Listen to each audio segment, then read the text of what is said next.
Hello. చెప్పు. అవును, ఇంటర్వ్యూకి వెళ్ళావు కదా, ఏమైంది? సెలెక్ట్ అయ్యాం, బాగానే ఉంది. ఏం అంత డల్ గా చెప్తున్నావు? ఏరా నా జాయిన్ అవ్వకూడదు అనుకుంటున్నా, ఇంట్రెస్ట్ లేదు. సాలరీ ఏమన్నా తక్కువ? లేదు, బాగానే ఉంది. 25 అను ఎలవెన్సులతో కలుపుకుంటే ఒక 30 దాకా వస్తాయి. ఇంకేం, నువ్వు ఎక్స్పెక్ట్ చేసిన దానికన్నా కూడా ఎక్కువేగా. ఎక్కువే.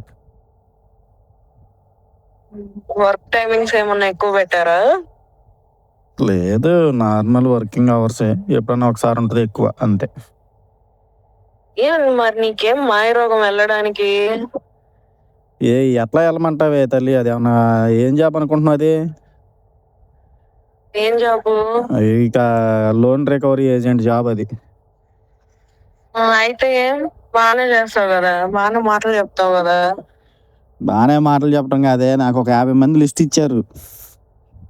ఓకే, 50 మంది అంటే తక్కువేగా. ఏదో ఒక 500 మంది ఇచ్చినట్టు చెప్తున్నావు. ఆ 50 మందిలో 20 మంది నేను అప్పులు తీసుకున్న వాళ్ళే ఉన్నారు, ఇంకో 20 మంది ఏమో నాకు అప్పులు ఇచ్చిన వాళ్ళు ఉన్నారు. ఆ మిగిలిన 10 మందిలో మీ కొంపలోనే 2 చచ్చారు. నాన్న ఒక్కడేగా, ఆయన ఆల్రెడీ టైం టు టైం కట్టేస్తున్నారు. ఇంకొకరు ఎవరు? మీ చిన్న అన్నయ్య అమ్మ గాయపడిన సింహం, ఆయన కూడా తీసుకున్నాడు లోను. ఏంటమ్మా, ఈడు ఎక్కడ వదిలేటట్లేడు అసలు లోన్స్. అదే ఫ్రీగా వచ్చే ఆయన కూడా తాగుతున్నాడు.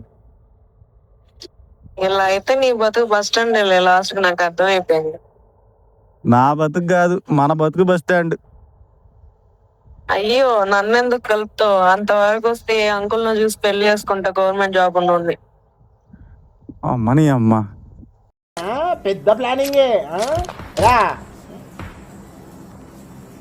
పెద్ద ప్లానింగే.